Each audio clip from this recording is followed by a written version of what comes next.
Welcome back to the Titans of Food Service podcast. Thank you for joining me here on another episode.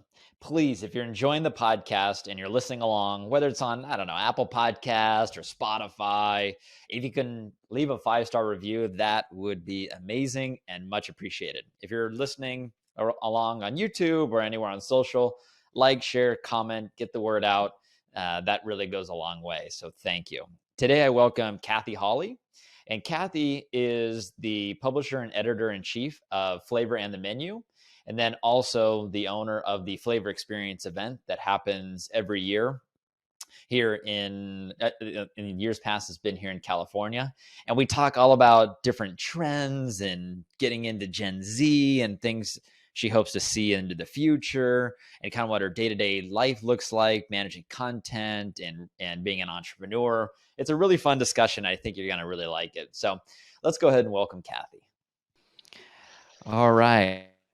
Cathy, welcome to the Titans of Food Service podcast. I'm so excited to have you on here today. Thank you for taking time to meet with me.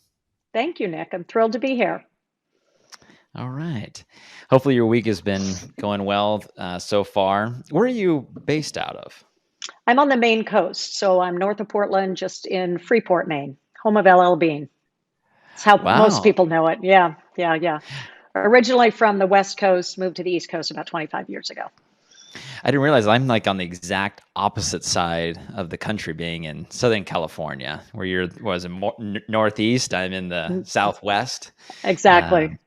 That's cool. That's a good 3,000-mile flight right there. Yes. Yeah, I just got back this week from the Summer Fancy Food Show in New York at the Javits Center, and it was the first time I had done that show. I'd never been before, but figured I'd go check it out, and it was so much fun. Got to meet some great people and see some fun products, and then of course explored around the city a little bit too. Yeah, that's a great show. I always get I walk out of there with so many trend incubation ideas, and it's fascinating. That's kind of the first launch for so many broader industry trends, and I love that show. Totally.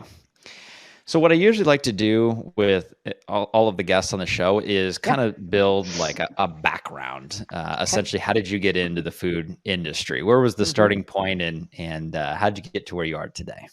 Okay, well, as I mentioned, I grew up on the West Coast and California, Oregon, and now live on the East Coast. But growing up, my first introduction to food service, working in food service, I was a server at A&W restaurants, and that was my high school job. Loved A&W, loved the floats, loved the burgers, so it was great, and that was fun. It was a great introduction into the industry. I continued to be a server through to almost my mid-20s. So I definitely had an appreciation for hospitality and the understanding of it. I had no aspirations to run a restaurant or be a front house manager, anything like that. But I got into food service publishing, which is what I do, a little bit different through a different route. And I was freelance writing once we had relocated to the East Coast. I was doing freelance writing and editing for a seafood and fishing publication here in Maine. And that turned into a full-time editorial position, and then through various other connections, opened up opportunities for me to be a founding partner of Flavor and the Menu in the year 2000, and then take over ownership of that almost 10 years ago, and then took over ownership of the companion event that goes with Flavor and the Menu called the Flavor Experience, which is now in its 20th year. So took over ownership of that in 2019. So that's kind of the quick story of how I got to where I am. I know you mentioned you started in restaurants. Did you imagine that you'd get into food service publishing? Never. I always wanted to be a writer or an editor. I always say I'm a much better editor than I am a writer. It takes me a long time to write something. I'm not quick. I'm thoughtful. I probably spend way too much time kind of crafting words. AI may very well help me out in that space. I don't know, but I value my work as an editor, so that came more natural to me. So it was interesting that because I was studying journalism in college, it was Mhm. interesting to me that I would have, honestly, to be transparent, I would have taken any journalism job. I thought I might be a reporter or something like that. And it just so happened that I'm in food service publishing. I would have easily been writing about bicycle parts, if that were offered up to me. So I was just more interested in the words and the storytelling, and that's what landed me here. Just an opportunity, door opened, and this is where I landed. Happy to be in this industry. I love the industry. That's incredible. You mentioned you have ownership in the company. Yep, yep. How did that come to be? Well, I was a founding partner of this publication when Okay. it started in 2000, and I have a small ownership piece of the pie there. And about 10 years ago, I had the opportunity to buy out my remaining partner. And so my husband and I did that. And then the flavor experience, of which I also have an ownership role in, came about. That a flavor experience is an annual event. I should back up and give context here. Flavor Yeah. in the Menu is a print publication still and a digital brand on Okay. getflavor.com. Flavor in the Menu comes out quarterly, and we cover food trends, menu trends, industry insights, consumer preferences, things that basically help inspire menu developers. That's our goal, and high volume menu developers. That's our primary target. And the flavor experience is the event, an annual event held in Southern California each year that kind of Yep. brings that content to life. And so in 2019, the Flavor Experience, we worked out a partnership or an arrangement to take over full ownership of that as well. So owning both brands is nice. Kind of, having full control of that is a bit of a game changer. Has its whole another level of stressors too, but it's a nice place to be. Of course. Of course. Yeah. The flavor experience, I've actually heard of that. We Hmm. had someone from our company go there last year, attended the Darren. show, and Yeah. Darren. Yeah. Darren. Yeah. Yeah. Yeah. Yeah. It's And he great. loved it. He thought it was a great show. And Yeah. I know there's a lot of restaurant chains that go to that Yes. to Yes. that Yes. event. And I can't Yeah. remember the hotel it was at, but I remember it was at a beautiful venue. The And Intercontinental, San Diego, Intercontinental. right? Yeah. Is that where you're No, holding it again this year? that's where, yes. So typically in event planning, you make like multi-year contracts with a hotel. So we are at the Intercontinental for 3 years. So last year was our first. So we'll be there this year and next year as well. How many people attend, and who's your target demographic that you Yep. want to have there at the event? So the attendance ranges upwards. The upper limit's 500 total attendees. So Wow. it's a big event, and we really break it into sponsors and operator attendees. So you have to be a sponsor if you're not a food service operator to attend. And so it's really a 50-50, one-to-one ratio of operator attendees and sponsor attendees. And our target operator, they're basically menu development decision makers at national or regional brands, from small units, small 2 or 3 units, up to national global brands. So the Inspire brands, the Bar Tacos, the Fuzzy's Tacos, the Brinker Group. So all of those guys are our attendees. And what makes the flavor experience unique? What value did they get from attending the show? What makes it unique, I think, is that it really is a kind of a menu trend, flavor focus event for high volume. And so it's different than a lot of events in that. And on the other side, on the sponsor side, the sponsors create all of the food and beverages that go into this Mhm. event, and they try and align with industry trends that we're talking about on the content side of the event. So we're hoping to deliver a really multidimensional experience for attendees, in that they're able to taste the trends, they're able to talk about the trends. So that's really our goal, and we think what makes it a bit different. And it's got a very intimate feel. A Mhm. lot of the all of the meal periods are outside, and they always have been. And it's also in Southern California every summer. So we started 20 years ago in San Diego, went up to Newport Beach, and kind of bounced between the two. So we're down in San Diego for a few years, and when we'll come back to Newport Beach. Yeah, Yeah, actually that's where I live. Where did you hold it in Newport Beach? at the Marriott. Okay, yeah. Wow, The that's a Marriott, that's a which beautiful is venue. Well, which is now a new brand, a new Marriott brand, right? They've That's just right. redone that property. Starts It, with a V. it's What is it? yes, Uh, it's I can't can't think of it remember all the that top of name. my head, Yep, but that yep, hotel and then across the street you have the Fashion Island Hotel. yep, They redid yep. that one too. Hmm. Um, but yeah, I remember Yeah, making sales calls to the Newport Marriott. Never stayed there because I live right down the street, but it yeah, is a yeah. Why great, would you, right? great Oh, property. that's great. It's a beautiful place. Beautiful Totally, place. totally. Yeah, yep, And I think at the event you have culinary students. You're yep. tied in with some sort of culinary school. We partnered with Johnson and Wales, and Okay. how that's come about is the executive chef of the flavor experience. Um, uh, Val Molinelli is an instructor at Johnson and Wales in Providence, and she kind of oversees all of the culinary food and beverage for the event. She helps facilitate, does all the ordering and all the management behind the scenes, and we fly in a handful of Johnson and Wales culinary students to help with the support on the activations at the event. So it's a great opportunity for the culinary students to kind of meet industry members, industry team members, and we've had great success stories of culinary students going on to work with brands and meet some real great connections coming out of the flavor experience. So that's a point of pride with the event as well. Yeah, totally. And what are the just if people are curious in signing up, is it too late to sign up if you're on the supply side or the operator side? So the supply side is limited to sponsors only, Okay, and gotcha. so that sponsorships are pretty much closed at this point. Yeah, Although we are already getting inquiries for next year, they usually sell nice. out by spring, which is it's a good place to be. But on the operator side, no, we still have availability. And operator, if you're our high volume target operator, attendance is free.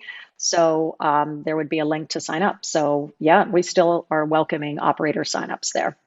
Nice. And this event, is it owned by you and I think you mentioned your husband as well? Mhm. Yes, my husband Lex Holley is my business partner, and he's got the Nice. more the business brain. I've got the creative brain. He's got the Yeah. business brain. So it's a good team. It's working Yeah, I was out. gonna say, what's the dynamic like working with your husband?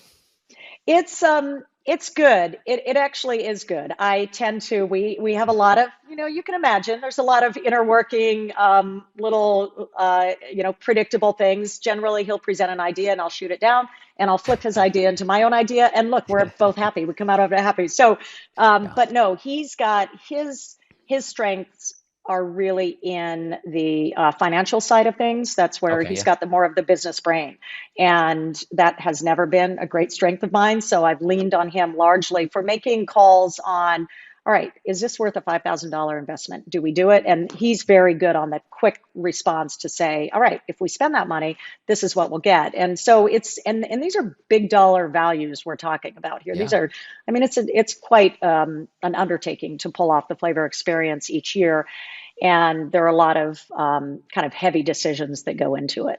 But given that we are great partners, just on the outside of the business, it makes it easy to be, to he kind of knows the direction I'm going, and he's always been so supportive of my career, and he's a good kind of gut check partner there on just other side. But I also like he tends to be back of house, I tend to be front of house, so I think we make a good team in that way.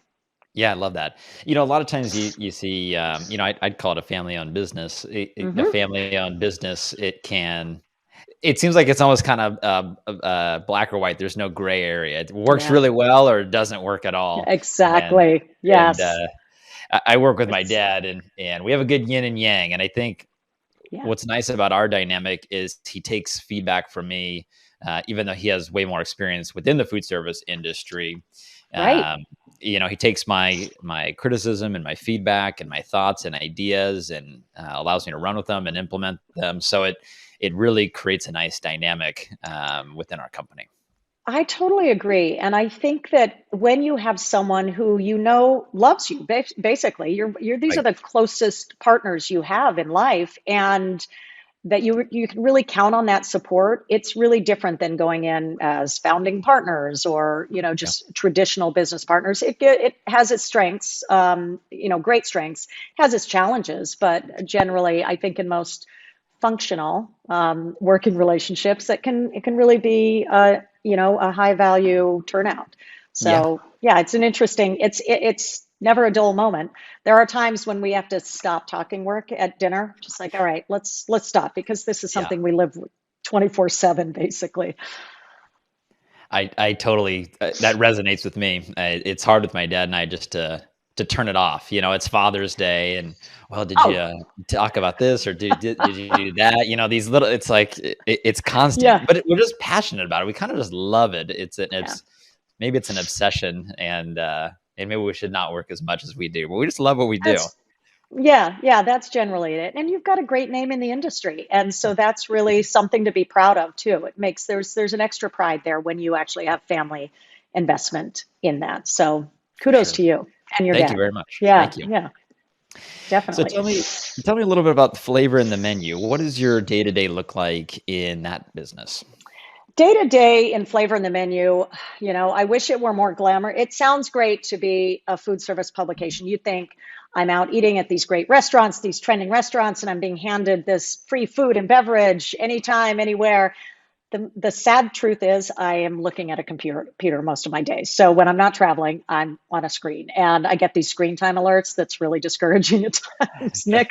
So, but my day to day is overseeing editorial and advertising, editorial content, advertising relations, both on the print and digital side. So our content focus is, like I said, on menu trends, flavor trends, consumer trends that really can translate to business growth opportunities for high volume operators. That's our shtick, really.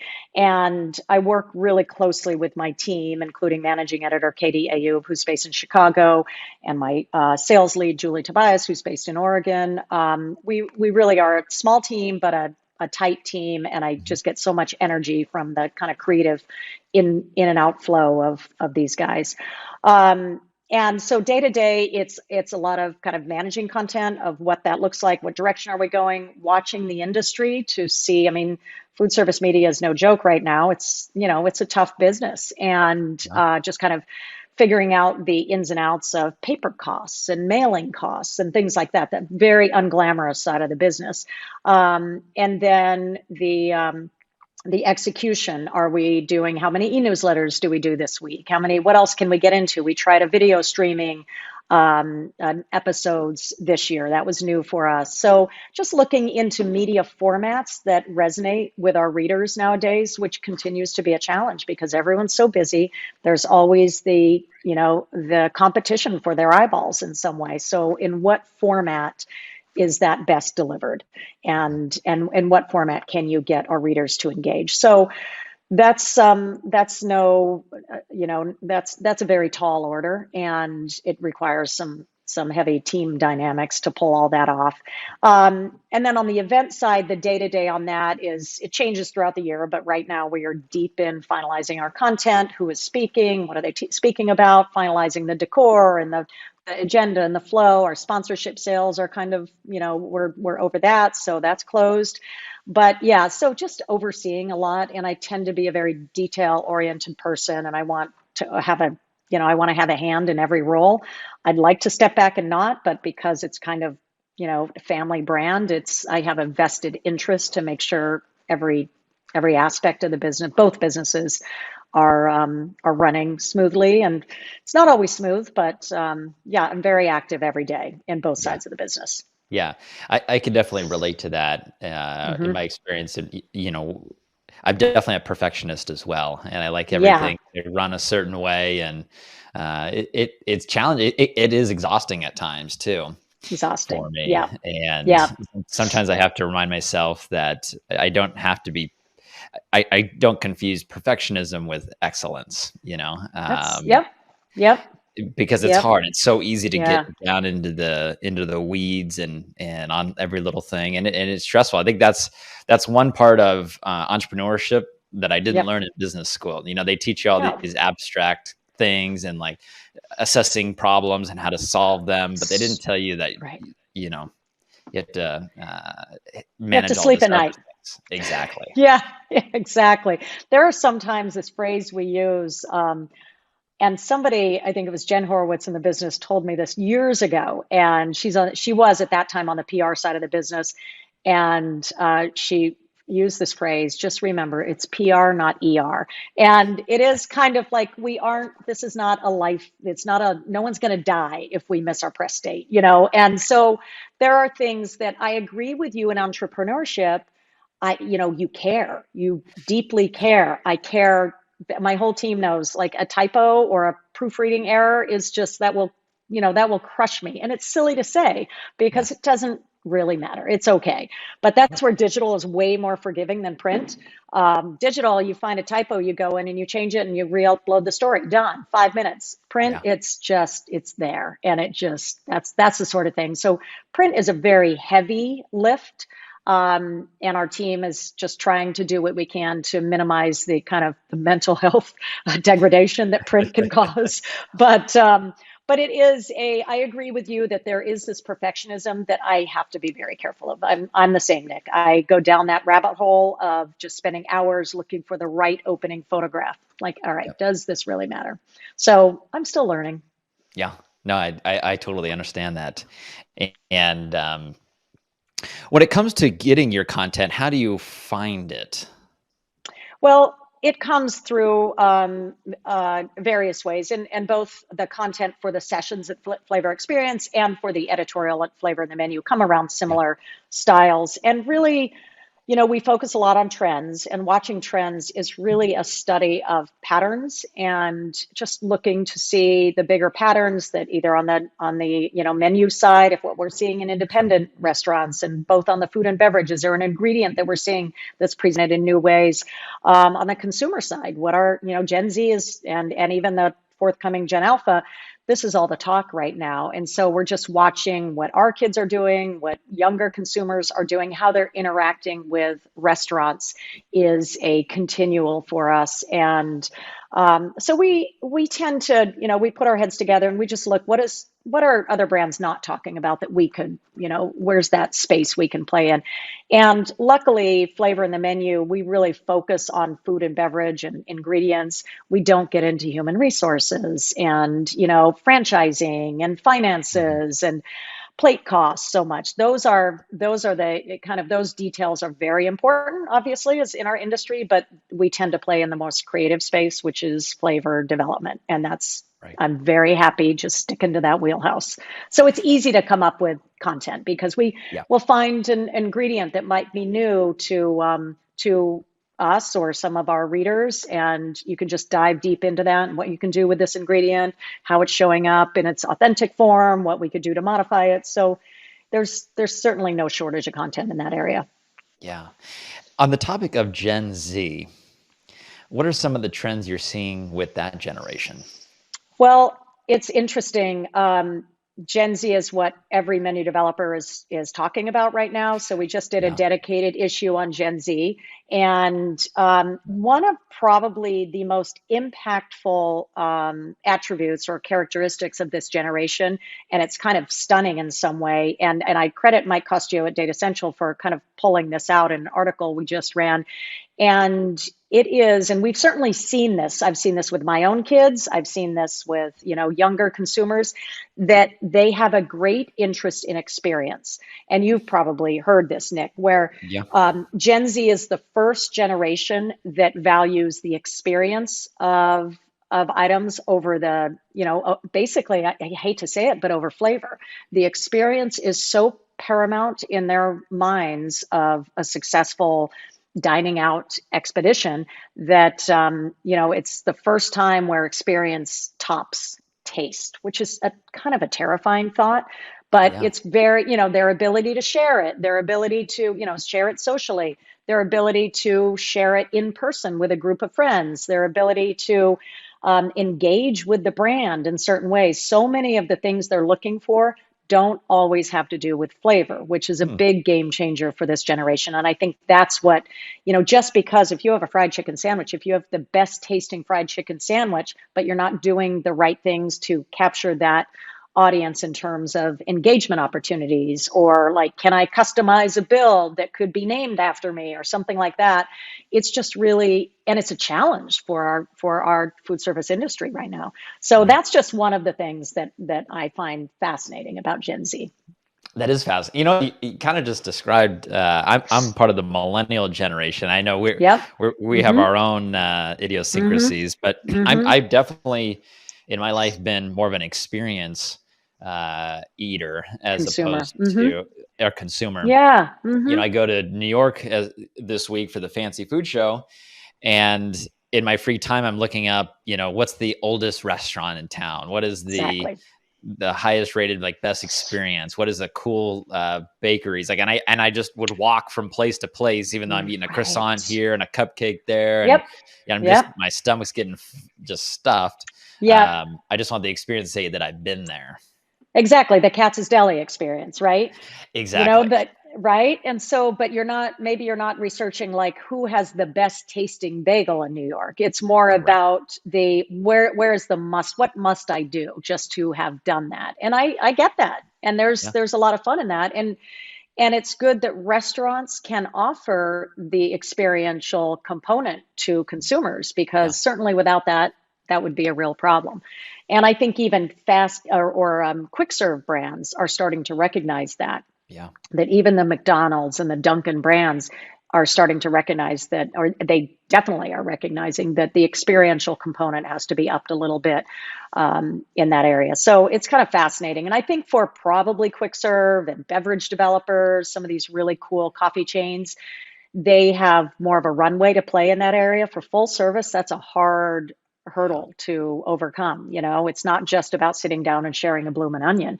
It's, how do I bring that, how do I elevate that to make that more of an emotional connection with my consumer. I would imagine, and this is just a thought that I have, is, or an opinion, is that Gen Z might have struggled. I think most people struggled through COVID, but really on Mm-hmm. the food service side, having to Mm-hmm. stay home and not going out Mm-hmm. and enjoying these Oh, experiences was probably very difficult. yes, I think so. Remember the talk of Starbucks being like that third living space, right? They were doing Right. their homework in Starbucks with all their friends. And absolutely, I look at the way my kids interact with food service. It's a very different than the way I grew up interacting with food service. Going out to, and I've told this story before in some talks I've given, but going out to eat was so special for me growing up Yes. that any night of the week, it was like, really, we're going out to eat? That was so special. But I think Gen Z was the first generation, probably maybe, part younger millennials as well, was the first generation that it's almost like digital natives, food service natives, right? Yeah. Food service became such a part of their everyday life that even going to Starbucks and paying $4 or $5 for something was done without the bat of an eye. So that was something that this generation grew up, I don't want to say taking for granted, but it was Yeah. just it was an ordinary part of their day. Yeah. Whereas, so I tell this story where my kids, when I go out, I like to engage with the servers. So I'll ask the server about the special, and they're like, "Mom, stop talking. Like, she doesn't even want to talk to you." I'm like, no, this is hospitality. This is what you do when you go out. You talk with the server. You ask about, is that cocktail balanced? And they want to crawl under the table. Like, they're like, stop. We don't want that engagement. And so it got to the point where it would be a Wednesday night. We would say, let's go out to dinner. And the kids would be like, yeah, just bring me back something. And Yeah. so they just don't have that point of context with restaurants that I had, and I think older millennials had. But I think younger millennials and Gen Z, and probably Gen Alpha as well, there is an expectation. Like, restaurants, there are, and I credit fast casual for really being the game changer there, the Starbucks types or the quick serve components of just the abundance of reasonable food outlets for younger consumers was a game changer for that Yeah. demographic, for sure. Yeah. It's funny what you mentioned about your kids.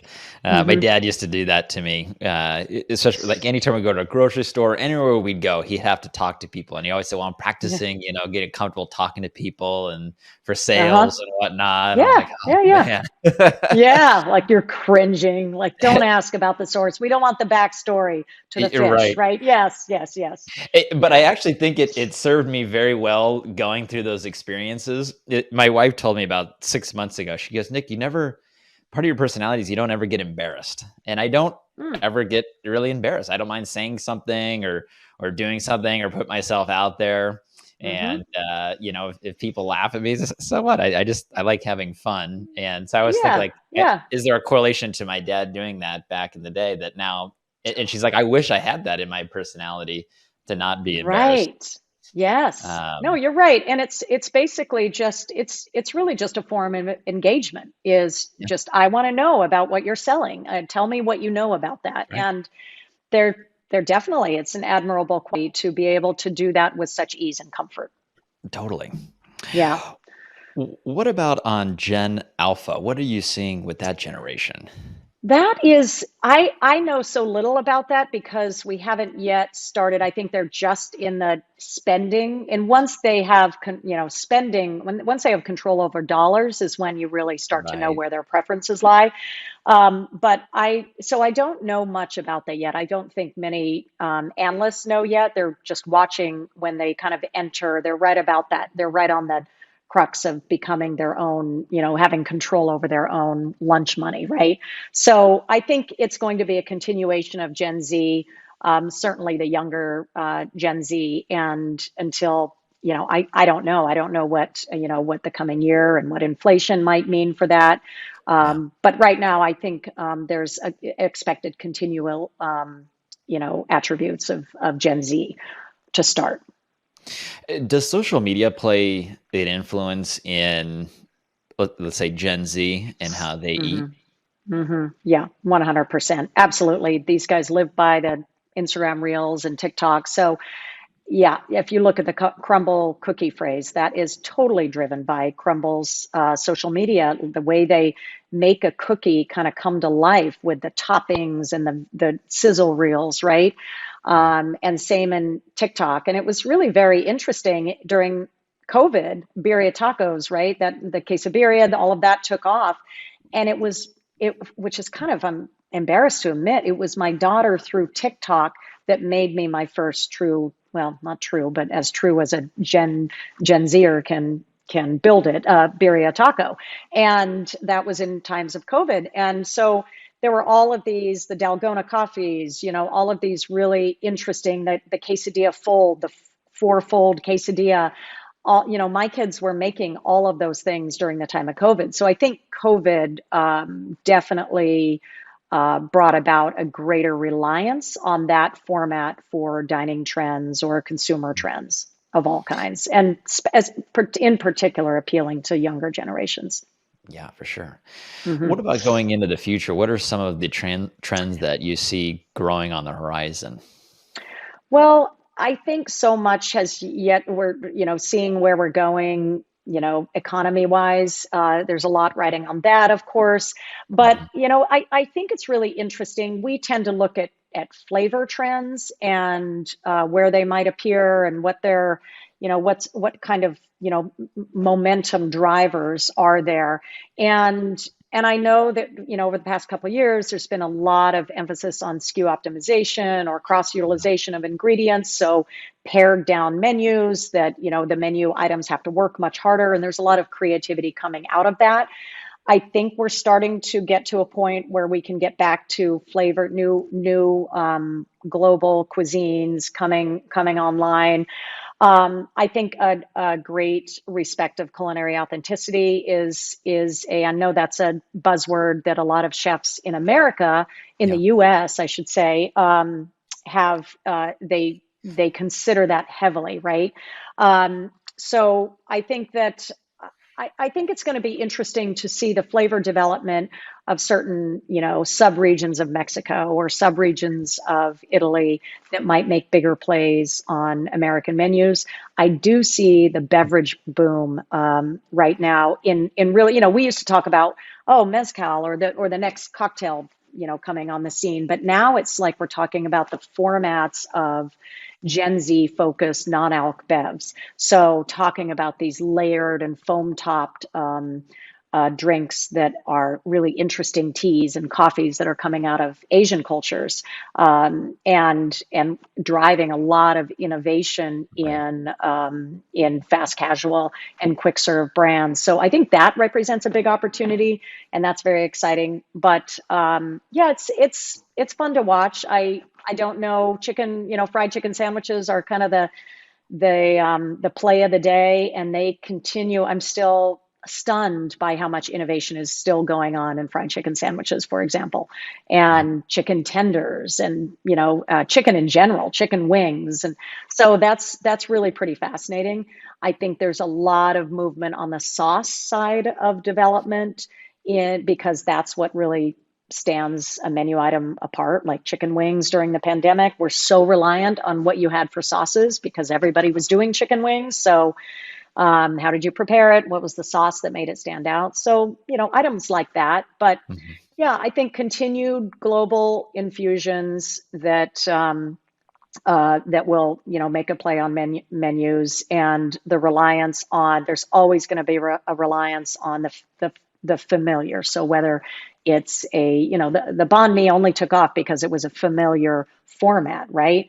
And so I think relying on those familiar formats to be the bridge or carrying the trends forward will always be, the loaded baked potato or the loaded potato trend of just using um, potatoes in new ways. We're seeing so many different versions of poutine and loaded Mhm. potatoes to carry forth, Korean, for example. And who would have thought Korean poutine would be a thing? So it just is showing that the US menu or the US market has so many beloved carriers, whether it's fried chicken sandwiches or fries, that lend themselves to bringing in global ingredients and flavor touches. Yeah. You were mentioning the non-alcoholic trend, Hmm. and I Hmm. myself, I stopped drinking last year in 2022, Wow. Yeah. and it's anywhere I go, within probably 90% of the places that I go to have some sort of non-alcoholic Yeah. option. I mean, everybody has Yeah. water and sparkling water, so that's, Yeah. Yep. that's always a go-to if need be, but places will have craft cocktails that are, or Yeah. mocktails, I suppose you can call Yeah. them, Hmm. or non-alcoholic beers. And there's so Yep. many non-alcoholic beer companies out there, and it Hmm. tastes Hmm. very pretty much the same as a regular Similar. alcoholic Hmm. Hmm. beer, which is kind Yeah. of nice. Yeah, that's really interesting, isn't it? The non-alc movement among adults is really pretty fascinating. Yeah. And I know that I have been, since the pandemic, I think, because I'm more of a social, when I drink, it tends to be on social occasions. And of course, there was no social happenings going on during the pandemic. So I definitely am consuming less than I ever was. A little out of habit there. So, but it's not a go-to for me so much anymore. So I'm very intrigued by non-alc, and I've been watching that too, Nick. The non-alc, and it's interesting in talking with mixologists. They don't even like to call them mocktails. They like to call them non-alc cocktails, and Mm, because they're really, cocktail doesn't necessarily have to mean it's got alcohol. So we're seeing right. like non-alc cocktails on the menu because mocktails sound like a Shirley Temple, right? So they're trying to make them more adult, and I know there are all of these alcohol replacement types, the seed lips and items Mm, like that, these spirit-free gins, or there are so many brands out there that are doing non-alc spirits. But I'm more interested mm. in the innovations that rely on flavor plays, and that don't need even a replacement spirit added, right? What you mentioned, seed lips? I've Mm-hmm. never even See, yep, Seedlip, Seedlip. It's a British-based company that makes non-alc gin replacement, basically. They distill the Wow. alcohol out of the gin, which is really interesting. So it's supposed to have the same qualities as a gin, maybe, the flavor's a little different, but it's supposed to have that same savory, like, botanical kind of Yeah. attributes that a gin might have. It's supposed to make you feel like you're having a spirit, but you're not really missing the spirit. Um, Have you tried so it? yeah, yep, I've tried it, and I don't know that it lends, and I think it's doing very well in this market. And there are several other brands that I can't think of off the top of my head, but that Mm. are doing the same. And but I don't even know if that's the future. I think the future is creative integration of flavors and bases that make for interesting non-alc. Like I don't need a replacement tequila. I just am interested, in what have you got that can maybe make a Mhm. savory, like the shrubs or the switchels, those kind of fermented beverage movements. Those make really compelling non-alc builds. Right. So I don't think you need the spirit-free spirit to make that happen, although there's a huge market for that for sure. Yeah. When I was in New York this week, I one of the things I saw online, I was reading someone's blog of things to do, and one of them Hmm. was to go to a bar called Dante, and Dante was ranked number one in the world best bar by some Really? best Yeah. bar Okay. publication. Okay. And Hmm. in 2019, it was number one. I think this last year is like in the top 50. So I was like, I gotta go. Yeah. And I got there at 11 o'clock, and I was looking at their menu, and they had all these really fancy looking drinks. And so I ordered a non-alcoholic beverage, and it was very refreshing. I was like, this is Yeah. fantastic. This is Right. really, it's like Right. like dessert in a cup. It was great. That's great. Yeah, no, I mean, it's totally doable because you're going out for the experience in some way. Right. And going out to a bar, part of you're going for the flavor experience. And you're not going to go to the bar just to drink water or sparkling water for that matter.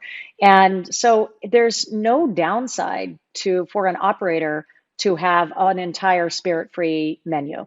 I think there's huge opportunity there. Totally. What are some of the things that you hope for in the future in our industry? Well, boy, I mean, there are so many things, and the industry is so complex.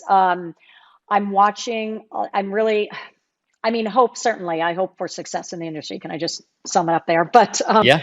I think for our industry, I think it's really fascinating to watch what's going on in the sustainability movements. Mhm. I'm interested, like, I'm embracing of plant-based, but I'm also really interested and supportive of the regenerative agriculture and Mhm. grass-fed beef and things that are a little more sustainable on the meat industry side of things. So Sure. that's a big hope I have, that I hope that at a volume level, we can get to be able to provide consumers with more sustainable meat, animal products. At the Right. same time, plant-based continues to grow.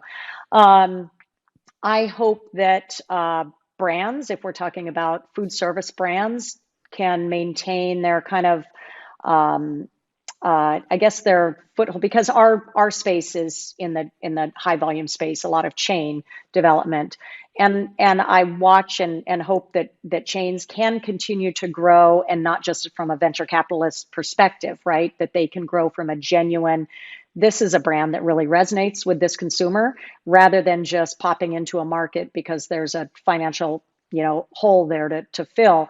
I would hope to see the genuine growth of brands because they truly resonate with consumers. That excites me. Mhm. Um, and I would hope after the kind of collapse in the pandemic of the distribution system, I would hope for the industry that part of it isn't an obstacle as it was in 2020 and 2021 Sure. to supply and just to getting products where they need to go.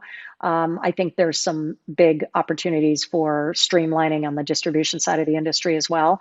I mean, so many hopes for the industry, but those are a few general ones, certainly. I love those. If you were to look back on your career up to this point, would you have done anything differently?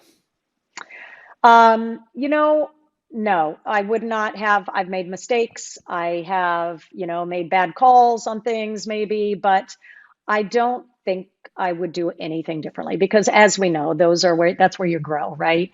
Yeah, And no, I don't think I would do anything differently other than I think where probably I'm remiss is sometimes I get so busy that I overlook a personal connection. And sometimes, someone will email me something and just I mean to get back because I really am sincere. I hope to be sincere. I really value the genuine connections that I make in this industry. Probably my things that fall through the cracks. If I've got an email that I really want to connect, I want to reply to you, Nick. I want to reply thoughtfully to you yeah, with a genuine thank you. I'll start the email and I'll start a draft. It'll sit in my drafts folder. And 2 weeks later, I'll realize, oh, I got busy and I never hit send. yeah. And so that happens to me and that troubles me. So that probably in my, if you look at regrets or things I wouldn't do, it's more things I would do. Of just Sure. follow through with those intentional, personal connections. Yeah, no, I get that. Looking far out into the future, what is something that you'd like to achieve that you have not yet achieved in this industry?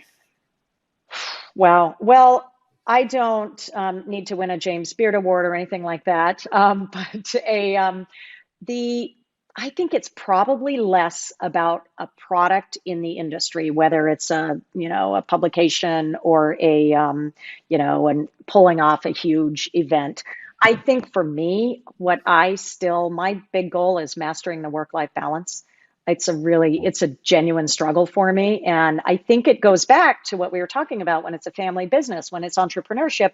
I will stay late. I will work through the weekend. I will work on vacation. I can't remember the last time I put an out of office bounce back on my email because I will take you with me on vacation. I will respond. Yeah, And that is something that I really strive to be able to get to a point where I can step back and say, it's after hours. I don't need to respond. Or 2 days is a reasonable enough time to respond. I don't have to respond to Nick right away. So right. there is just, I need to, and it's not that I need to care less, but I need to be a little more mature and measured about that work-life balance because that's a struggle for me. Yeah, that's hard to it's hard to do, and it takes practice, I suppose. Yes, I have to just be able to shut it. I never turn off my computer. I just have to shut it down Yeah. and quit at a reasonable time. And it's just I say I care too much, but it's also there's probably some dysfunction there. Let's be honest that Yeah. that I'm compensating for. So I'd like to be able to, I say, all right, grow up, Kathy. It's time for you to. It's Friday night. Your kids are home. Let's go. So yeah, Right. I need to. That is what I strive to do. Yeah, I love that. Yeah, yeah. Well, Kathy, thank you so much for, again, taking the time to talk to me and join me here on the podcast. I've enjoyed our conversation and I've learned so much. I love what you're saying about Gen Z and the non-alcoholic, Mm-hmm. trends. And Mm-hmm. I love what you're up to with flavor in the menu and the flavor experience. Yeah, I wish you nothing but just continued success. it's great. And you've built a great brand or brands, and Yeah, I'm excited to see you, carry that forward into the future. that's great. Thank you so much, Nick. Thanks for having me. Of course.